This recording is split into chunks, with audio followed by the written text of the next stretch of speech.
বারুইপুরের ওই নৃশংস এবং নির্মম ঘটনা আমাদের সমাজের ওই ছোট্ট ফুটফুটে কন্যার ওপর হয়ে যাওয়া এই মর্মান্তিক অত্যাচারের বিরুদ্ধে আমরা কন্টিনিউয়াসলি রুখে দাঁড়িয়েছি। দোষীদের ফাঁসির সাজা আমরা সমর্থন করেছি এবং চেয়েছি, তাও আবার অনতি বিলম্বে। কিন্তু ওই একই সময়ে বারুইপুরে আরো যে দুটি মর্মান্তিক ঘটনা ঘটে গিয়েছে, সেটা কোনো অংশে ওই প্রথম ঘটনার থেকে কোনো অংশে সেটিও কম নয়। নির্দোষ দুই ব্যক্তিকে এইভাবে, একজন হচ্ছে 26 বছর বয়স এবং একজন নাবালক 17 বছর বয়সের ঘটনা বারুইপুরের ওই এক দুদিনের মধ্যে ঘটে যাওয়াটাও সমানভাবে একেবারেই শাস্তিযোগ্য অপরাধ, এবং তাদেরও সর্বোচ্চ পরিমাণের শাস্তি আমরা দাবি করছি। তার কারণ শুভেন্দু অধিকারীর মতো মুখ্যমন্ত্রী যেখানে পরিষ্কারভাবে বলেছেন যে আমরা বারুইপুরের হয়ে ওই ছোট্ট মেয়েটির উপর অকথ্য এবং অবর্ণনীয় অত্যাচারের বদলা আমরা এবং ক্যাপিটাল পানিশমেন্টের মধ্যে দিয়ে দেব, অর্থাৎ সর্বোচ্চ শাস্তির তিনি চেষ্টা করবেন, তারপরেও কোথাও প্রতিহিংসাবশত একজনকে পিটিয়ে মেরে দেওয়া হলো। জানা যাচ্ছে সে সম্পূর্ণ নির্দোষ। প্রথম দিনই আমি তার এর বিরুদ্ধে কথা বলেছিলাম এবং তার পক্ষে কথা বলেছিলাম যে অন্যায় হয়ে গিয়েছে। এবং দ্বিতীয়টা, এর সঙ্গে প্রথম ঘটনার সরাসরি লিঙ্ক রয়েছে না পরোক্ষ লিঙ্ক রয়েছে বা আদেও লিঙ্ক রয়েছে আমি জানি না, তবে একটা 17 বছরের কিশোরকে যেভাবে মেরে ফেলা হলো ফুটবল ম্যাচের নামে একটা অজুহাতে, সেটা সমানভাবে অপরাধযোগ্য। শুধু নয়, যারা করলেন তাদের নাবালকের বয়স এই সমস্ত না দেখে তাদের বিরুদ্ধেও কঠোরতম শাস্তির আজকে আমি দাবি করছি আপনাদের সামনে। কেন বলবো আপনাদের সামনে, কিভাবে রাজনৈতিক নেতারা উস্কাচ্ছেন বারুইপুরের মাটিতে গিয়ে, কিভাবে এই সরকারকে আনস্টেবল করার জন্য শুভেন্দু অধিকারীর মুখ্যমন্ত্রিত্ব কতটা দুর্বল প্রমাণ করার জন্য কতটা দায়িত্ব জ্ঞানহীন কাজ করছে বাকি রাজনৈতিক দলগুলো, সেটা আজকে আপনাদের সামনে বলবো। নমস্কার, ওয়েলকাম টু সিম্পল এসএবিসি। আপনাদের সকলকে স্বাগত জানিয়ে শুরু করছি অত্যন্ত গুরুত্বপূর্ণ একটি পর্ব। দেখুন, মমতা বন্দ্যোপাধ্যায়ের জামানায় তিনি কি করেছেন, ধর্ষকদের পাশে দাঁড়াতেন, সহানুভূতি জানাতেন, তাদের সমর্থন দিতেন, আর যারা ভিকটিম পরিবার তাদের বিরুদ্ধে আঙুল ওঠাতেন মমতা বন্দ্যোপাধ্যায়। এই ছিল 15 বছরের একটা সারমর্ম। এবং সেখানে প্রত্যেকটি জায়গায় প্রধান বিরোধী দল হয়ে শুভেন্দু অধিকারীর নেতৃত্বে বিজেপি কোথাও হিংসাত্মক কোনো আন্দোলন কখনো করেনি, কাউকে প্ররোচনা দেয়নি, ঘুরপথে বা ভেতর থেকে অশান্তি ছড়িয়ে পড়া কিংবা ওই সাম্প্রদায়িক দাঙ্গার মতো কোনো চেষ্টাই বিজেপি করেনি। কিন্তু দুর্ভাগ্যবশত আজকে যেহেতু বিজেপি প্রধান বিরোধী দলে নেই, তাই বিরোধী দলটা এই মুহূর্তে শূন্য। আর সেখানে কিছু অযোগ্য রাজনৈতিক দল যারা কার্যত বিধানসভা থেকেও শূন্য হয়ে গিয়েছে এবং যারা 15 বছর রাজত্ব করার পর এই মুহূর্তে কার্যত শূন্য, হাতে যাদের মোমবাতি, তারা এই ঘটনাটাকে কেন্দ্র করে চেষ্টা করছেন আরো বেশি করে ছড়িয়ে দিয়ে, ঝামেলা ছড়িয়ে দিয়ে, যাতে করে শুভেন্দু অধিকারী কতটা অপদার্থ সেটা প্রমাণ করার চেষ্টা করছে। কিন্তু সে গুড়ে বালি, সেটা হবে না। তার কারণ ইতিমধ্যেই শুভেন্দু অধিকারী যা করেছেন অতীতে, বাম জামানা থেকে তৃণমূল জামানায় আমরা অন্তত এই ধরনের ঘটনা দেখিনি। আমরা অনেক সমালোচনা করেছি বিজেপির, কিন্তু আমরা এটাও দীপ্ত কণ্ঠে বলবো যে আমরা নতুন মুখ্যমন্ত্রী দেখছি। নতুন যিনি মুখ্যমন্ত্রী, পুলিশ মন্ত্রী হওয়া সত্ত্বেও নিজের পুলিশ দপ্তরের বিরুদ্ধে বলছেন তদন্ত করে ডিজি সিদ্ধিনাথ গুপ্তকে 72 ঘন্টার মধ্যে রিপোর্ট দিতে বলেছেন। যদি 1% কারুর দোষ থাকে তাদের বিরুদ্ধে বিভাগীয় তদন্তের পর তাদের বিরুদ্ধে ব্যবস্থা নেওয়া হবে। কে বলছেন? বর্তমান মুখ্যমন্ত্রী। বিগত 34 এবং 15 বছরে কখনো এই ধরনের বক্তব্য আমরা কোনো মুখ্যমন্ত্রীর কাছ থেকে দুর্ভাগ্যবশত শুনিনি। আমি শোনাবো শুভেন্দু অধিকারীর সে বক্তব্য। না হবে, আমি পাওয়ারে আসার পরে বা মুখ্যমন্ত্রিত্ব দায়িত্বের পরে আরজি করের মামলায় 3 জন টপ আইপিএস অফিসারকে সাসপেন্ড করেছি। এক্ষেত্রে আমার মেসেজ খুব ক্লিয়ার আছে, সবাই সেটা দেখেছে। আমি খুব পার্সোনালি স্যাটিসফাইড যে ওইটুকু একটা বাচ্চা মেয়ের পরিবার, সেই পরিবার এন্টার আমার সঙ্গে প্রায় 10 জন বাবা মা সহ মিট করেছে এবং তারা কনফিডেন্স জানিয়েছে, আস্থা জানিয়েছে সরকারের উপরে, মুখ্যমন্ত্রীর উপরে, পুলিশের উপরে। এটা আমার আজকে বড় প্রাপ্তি। আর মব লিঞ্চিং করে যে নিরীহ লোকটাকে, ছেলেটাকে মেরে দিয়েছে, আনমেরিড একটি ইয়াং বয়, সেখানে যারা হত্যাকারী তাদেরকেও প্রপারলি মার্ডার কেসে যুক্ত করা হবে এবং পুলিশকে ডাইরেক্ট ইনস্ট্রাকশন আছে যে যারা যারা হুলিগানিজম করেছে পুরো দিন ধরে তাদের এগেনস্টে অ্যাকশন হবে। আমি এখান থেকে বাইপাসের প্রাইভেট হসপিটালে যাচ্ছি, 3 জন পুলিশ কর্মী ইনজোর্ড হয়ে ওখানে অ্যাডমিশন আছে, তাদের সঙ্গে আমি মিট করব। শুনলেন, শুধু তাই নয়, ওই যে বললাম এই মুহূর্তে যারা বিরোধী রাজনৈতিক দল তাদের অনেকটা দায়িত্বশীল মনোভাব নেওয়া উচিত। তার কারণ জানি যে এই মুহূর্তে বিশেষ করে যা পোস্ট আসছে সেই পোস্টগুলো গতকাল আমি পড়েছিলাম, কিন্তু ইউটিউবের মানে গাইডলাইনের জন্য পোস্টগুলো আমি পড়তে পারছি না। কিছু রাজনৈতিক নেতাদের পোস্ট আমি শুধু পড়েছিলাম, ইউটিউবের গাইডলাইন সেটাকে আমাকে আটকে দিয়েছে, ফলে সেটাকে আমাকে কেটে করতে হয়েছে। এত দায়িত্ব জ্ঞানহীন পোস্ট করছেন সমস্ত রাজনৈতিক নেতারা, এবং আমি এটা বলতেও পারবো না, কারণ বললে আবার আমাকে এই ভিডিওটা আমাকে আপলোড করতে দেবে না ইউটিউব। তো সেই কারণে আপনারা বোঝার চেষ্টা করুন যে কেন কি বিষয় নিয়ে এরা ছড়াতে যাচ্ছে অশান্তি। আমি এটা বলবো না, বললাম কি বিষয় নিয়ে এরা অশান্তি ছড়াতে চাইছে। তবে শুভেন্দু অধিকারী এদেরকে তীব্র কটাক্ষ করেছেন, বলেছেন এমনিতেই শূন্য হয়ে গিয়েছে, তবে এদের বিশেষ কোনো লাভ হবে না। সত্যি একটা নতুন 2 মাসের সরকার, তার মধ্যে এইরকম ভাবে কিছুদিন আগে পর্যন্ত 3 আইপিএস অফিসারকে আরজি কর নিয়ে যারা সাসপেন্ড করলেন, কিছুদিন আগে সেই সাসপেন্ডটা আরো 3 মাসের জন্য বর্ধিত করলেন, এবং যিনি পুলিশের নিজের পুলিশ দপ্তরের বিরুদ্ধে বিভাগীয় তদন্তের নির্দেশ দিলেন, তাকেই কিনা একেবারেই মানে সবাই মিলে লেগে গেলেন যে তাকে কতটা অপদস্থ করা যায়। অত্যন্ত দুর্ভাগ্যজনক, দায়িত্ব জ্ঞানহীন রাজনীতি। দেখাবো আমি সেই ভিডিওটা। প্রায় 200-র বেশি আইডেন্টিফাইড লোক, তাদেরকে আমি পরিষ্কার বলে গেলাম যারা উস্কানি দিয়েছে কারোর ইন্ধনে, পলিটিক্যাল বায়াসনেস নিয়ে, মিডিয়াতে পাবলিসিটির লোভে, সোশ্যাল মিডিয়ায় চিপ ভিউয়ার্স বাড়ানোর জন্য ওদেরও কিন্তু ছাড়া হবে না, তো তারাও ভুগবে, এটুকু আমি বলে দিই। শুনলেন, এই হচ্ছে শুভেন্দু অধিকারীর বক্তব্য, তিনি কাউকে ছাড়বেন না। সবথেকে বড় কথা কি জানেন, আজকে আরো 2টো ঘটনার কথা আপনাদের সামনে উল্লেখ করব। দেখুন, আপনারা যারা আমার অত্যন্ত মানে ভালো লাগে যে আপনারা যা কমেন্ট করেছেন গতকাল এবং পরশুতে, এখানে প্রত্যেকে কোনো কিছু ধর্ম, বর্ণ, এই সমস্ত জাতি, এই সমস্ত কিছু না দেখে আপনারা প্রত্যেকে দোষীদের কঠোর শাস্তি চেয়েছেন। কঠোর, আপনাদের রাজনৈতিক পরিচয় ভুলে গিয়ে আপনারা প্রত্যেকে কঠোর শাস্তি চেয়েছেন, এবং আমি যে বক্তব্য বলেছিলাম প্রত্যেকে সমর্থন করেছেন। এই হচ্ছে পশ্চিমবঙ্গের মানুষ, এই হচ্ছে সিম্পল অ্যাজ এবিসির দর্শকেরা। কিন্তু বক্তব্য হচ্ছে আমরা এতটা সমর্থন যখন করেছি, তারপরেও দুটো প্রাণকে, একের বদলা 2 কিনা আমি জানি না, কিন্তু দুটো প্রাণকে অঝরে ঝরে যেতে হলো। তার মধ্যে ইন্দ্রজিৎ মণ্ডল, সেই দিনই তার মানে ঘটনার পরের দিনই সম্ভবত রবিবার দিন তাকে পিটিয়ে মেরে ফেললো একটা 26 বছরের তরতাজা যুবক, যাকে আজ আপাতত জানা যাচ্ছে পুলিশের ইনভেস্টিগেশনের পর তিনি নিরাপরাধ ছিলেন। শুভেন্দু অধিকারী তার পরিবারের সঙ্গে দেখা করেছেন। সেই নিরাপরাধ একটি ছেলেকে শুধুমাত্র সন্দেহের বশে বাংলাদেশের মতো করে পিটিয়ে মেরে দেওয়া হলো। চাইবেন না সর্বোচ্চ সাজা? চাইবেন না ফাঁসির সাজা এদের? যারা পিটিয়ে মারলেন, যে 200 জন রেল লাইন উপড়ে ফেললেন, তাদের বিরুদ্ধে চাইবেন না সর্বোচ্চ সাজা? তাদের বিরুদ্ধে চাইবেন না? চাইবো আমরা তাদের বিরুদ্ধেও। ইন্দ্রজিৎ মণ্ডলের যারা এই পরিণতি করলেন তাদেরও সর্বোচ্চ সাজা সমানভাবে দাবি করি। তার কারণ কোনো অত্যাচারী কম অত্যাচার নয়। যদি ওই ছোট্ট আমাদের পরিবারের ছোট্ট কন্যার ওপর যে মর্মান্তিক অত্যাচার হয়েছে, সেটাও যেমন মারাত্মক, মানে ক্ষমাহীন অপরাধ, এই অপরাধটাও সমানভাবে ক্ষমাহীন। এবং আরো একটি ঘটনা আমি আপনাদের সামনে বলবো, তবে এইখানে শুভেন্দু অধিকারী মুখ্যমন্ত্রী কি বলেছিলেন আমি শোনাবো আরেকবার।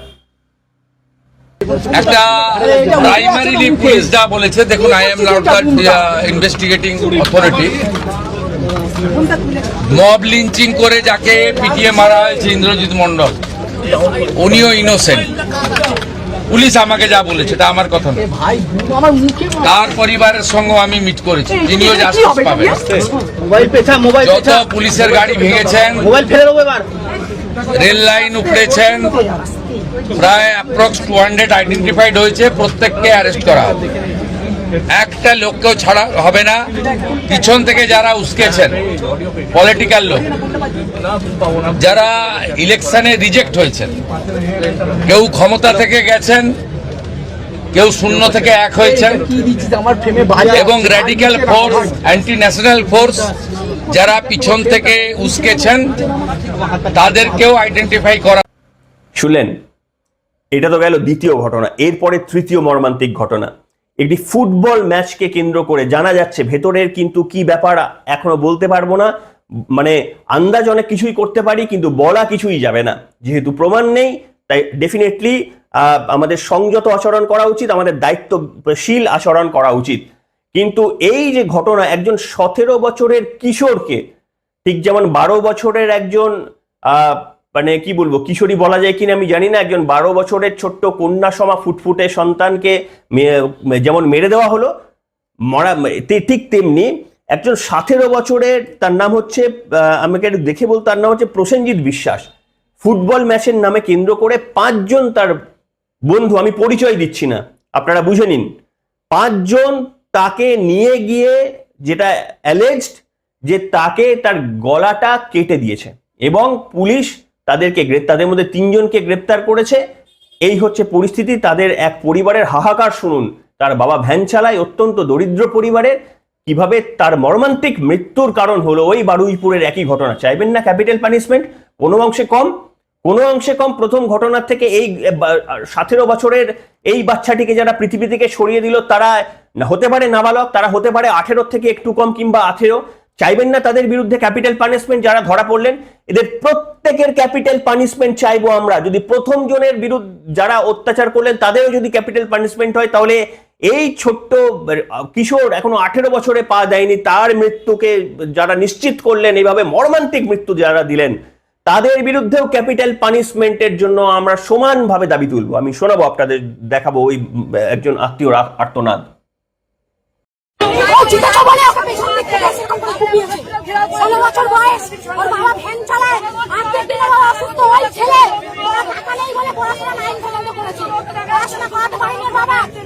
খেলা ছড়েনি, খেলা করতো আর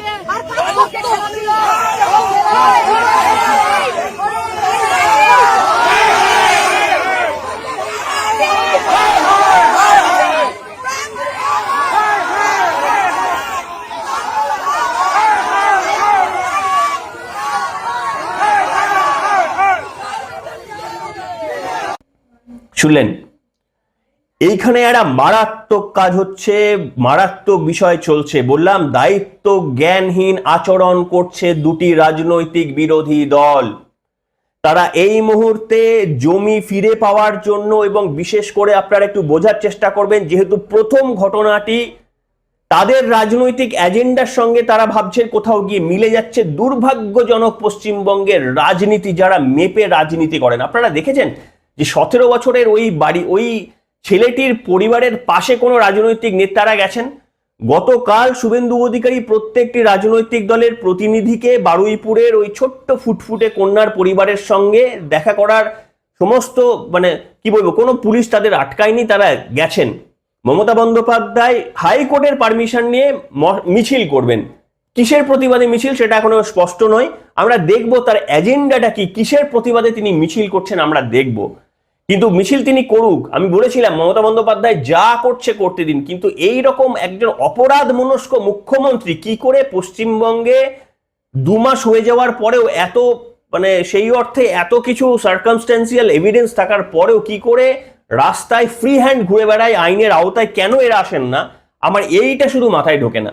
শুধুই কি মুখ্যমন্ত্রী এর আগে অনেক মুখ্যমন্ত্রী জেলে গিয়েছেন, তাহলে এত অপরাধ করা সত্ত্বেও সে প্রমাণ করার দায়িত্ব আমার নয়, যারা করার তারা করবেন, তাহলে কেন এখনো ফ্রি হ্যান্ড ঘুরে বেড়াবেন? এবং যিনি রেপিস্টদের পাশে দাঁড়ালেন, তিনি আজকে মোমবাতি হাতে নিয়ে তার হঠাৎ করে ওই 70 না 80 বছর, আমি বলতে পারবো না, পিঠের শিরদাঁড়াটা তার একেবারে শক্ত হয়ে গিয়ে, যেটা তার হওয়া উচিত ছিল 15টি বছর আগে, যেটি হলে পশ্চিমবঙ্গবাসী মুক্তি পেতেন, রেহাই পেতেন, সেদিন হলো না।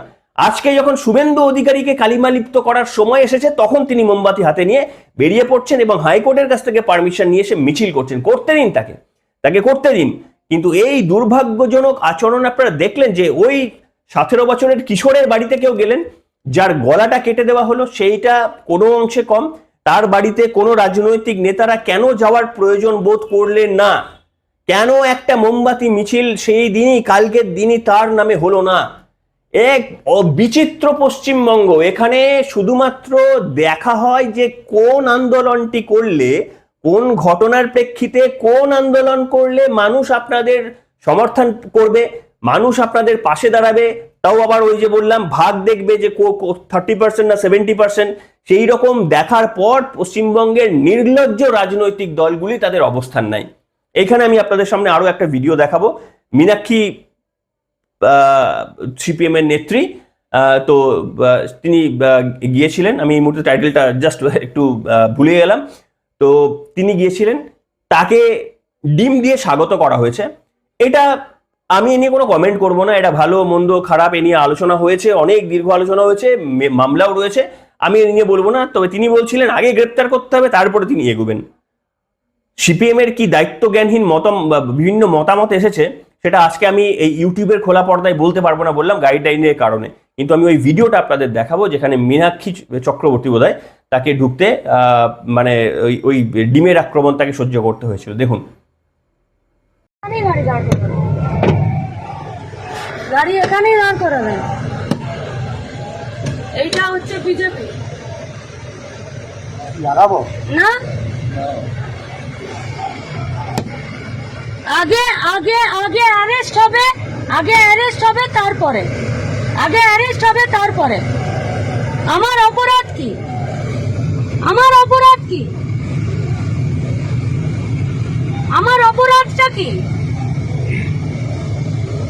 আগে এখানকার পুলিশ এসআই অ্যারেস্ট করবে তারপরে।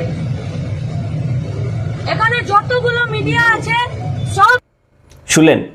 শুধু মীনাক্ষী নয়, এখানে সায়নী ঘোষ ওই এলাকার সাংসদ, তিনিও যখন গিয়েছিলেন, তাকে ঘিরেও সাধারণ মানুষ, একেবারে সাধারণ মানুষ তাকে ঘিরেও কখনো চোর স্লোগান, কখনো আরো বিভিন্ন রকমের স্লোগান তার বিরুদ্ধে, কখনো বেঈমান বলে তাকে ডেকেছেন, কখনো আবার যখন ঋতব্রতরা পন্থী তৃণমূল গিয়েছিলেন তাদের বিরুদ্ধে মানুষ ক্ষোভ উগরে দিয়েছেন।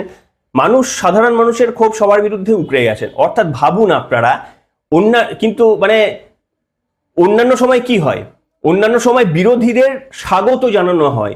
কোনো একটা ঘটনায় মানুষ বিরোধীদের পছন্দ করে, কারণ সরকার বিরুদ্ধে থাকে, ঘটনাটাকে চাপা দেওয়ার জন্য সরকার বিরুদ্ধে থাকে। তাই ভিকটিমের পরিবার থেকে পাড়া প্রতিবেশী তারা মনে করেন যে বিরোধীরা সেখানে যায়। আর আজকে বিরোধীদের দেখে স্লোগান উঠছে, বিরোধীদের কেউ দেখতে চাইছেন না। এই বিরোধীরা নিজেদের সোশ্যাল মিডিয়ায় মানে আরো কিছুক্ষণ বোধহয় সময় কাটালে ওই বিজেপির একজন কর্মী, তার নাম আমি ভুলে যাচ্ছি, কি মন্ডল, তো তাকে কার্যত ফাঁসিয়েই দিচ্ছিলেন।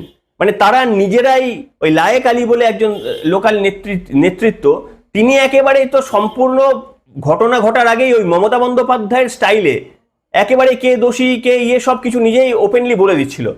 সম্ভবত তার বিরুদ্ধে এফআইআর হয়েছে। তবে আমি আপনাদের সামনে আবেদন করব, দেখুন সরকার পাল্টে গেছে, পুলিশ পাল্টায়নি। তাই শুভেন্দু অধিকারী একেবারেই যা পদক্ষেপ নেওয়ার সেই পদক্ষেপ নিচ্ছেন। নিজের বিভাগের পুলিশের বিরুদ্ধে তদন্ত 72 ঘন্টার মধ্যে জমা দিতে বলেছেন সিদ্ধিনাথ গুপ্ত ডিজিকে। এছাড়াও তিনি বলেছেন যে কোনো পরিবারের সঙ্গে ঘটে যাওয়া অন্যায়গুলোর সর্বোচ্চ সাজা তিনি বলবেন। শুধু তাই নয়, ক্ষতিপূরণের জন্য তিনি ছেড়েই দিয়েছেন পরিবারের জন্য, যে আপনারা বলুন কোন ক্ষতিপূরণটা, এর তো ক্ষতিপূরণ হয় না, কিন্তু তাও কোন ক্ষতিপূরণটা আপনারা সরকারের কাছে চান সেইটা আপনারা বলুন।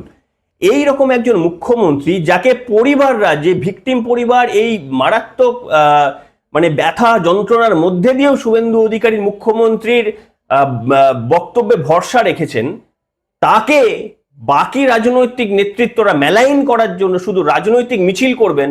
কি জন্য রাজনৈতিক মিছিল করছেন? কিসের বিরুদ্ধে করছেন বলুন? যে এই সমস্ত ঘটনা সামাজিক ব্যাধি, এর বিরুদ্ধে করুন, পুলিশের গাফিলতির বিরুদ্ধে ডেফিনেটলি করুন। কিন্তু একটা সরকার 2 মাসের জন্য এসেছে, একেবারে যতটা সম্ভব মানে বিদ্যুৎ গতিতে পদক্ষেপ নেওয়ার চেষ্টা করছেন। কিসের জন্য তা আপনারা করলেন? আপনারা তো কেউ 34 বছর সুযোগ পেয়েছিলেন, কেউ 15 বছর সুযোগ পেয়েছেন। আপনাদের আমলে ঘটনাগুলো ভুলিয়ে দিয়ে এখন মানে সততার মূর্ত প্রতীক যেন একজন অদ্ভুত এই রাজনৈতিক নেতৃত্বরা। এরা আরো কি করছে সেটা আমি বললাম, ইউটিউবের গাইডলাইনের কারণে বলতে পারলাম না। আপনারা বোঝার চেষ্টা করুন, একটা বড় অশান্তি পাকানোর চেষ্টা করছে, যাতে ওই ঘটনাকে কেন্দ্র করে তারা কিছুটা জমি ফিরে পায়, কিন্তু সেগুড়ে বালি পশ্চিমবঙ্গের মানুষ ওই কোনো ধরনের বিশৃঙ্খলাতে বিশ্বাস করে না। আমি আমার চ্যানেল থেকে আপনাদের সামনে বলবো, যারা শুনছেন পৌঁছে দেবেন সবার কাছে, কোনো অশান্তিতে পা দেবেন না। সরকারের নেওয়া প্রত্যেকটি পদক্ষেপে আমরা এখনো পর্যন্ত আশ্বস্ত, আমরা ভরসা রাখছি সরকারের পদক্ষেপে। যদি কখনো প্রয়োজন পড়ে সরকারের বিরুদ্ধে প্রতিবাদ জানাতে, সেটাও আইনত শান্তিপূর্ণভাবে করা উচিত, যেটা আমরা সবসময় করেছিলাম আরজি কর আন্দোলন, সেখানেও আমরা বিশৃঙ্খল কেউ করিনি। আর আজকে এমন, কারণ তখন প্রধান বিরোধী দল ছিল বিজেপি, আর আজকে যেহেতু বিরোধী দলের মানে পরিসরটা ফাঁকা হয়ে গেছে, সেখানেও দু একটা মানে ওই শকুনের রাজনীতি করা দু একটা রাজনৈতিক দল এসে ওই জায়গাটা ভরাট করার চেষ্টা করছে, তাই তারা খুঁজবেই। আর এই লাশ খোঁজার রাজনীতি আমরা বন্ধ করবই, যদি আপনারা সঙ্গে থাকেন। আপনাদের ওই প্রত্যেক দিনের মতো কমেন্টগুলো যদি আমাদের উজ্জীবিত করে, তাহলে কথা দিচ্ছি একেবারে এইভাবেই প্রত্যেকবার প্রতিবাদ করব আমাদের এই ডেস্ক থেকে বসে। সবাই ভালো থাকবেন, এখনকার মতো এখানে।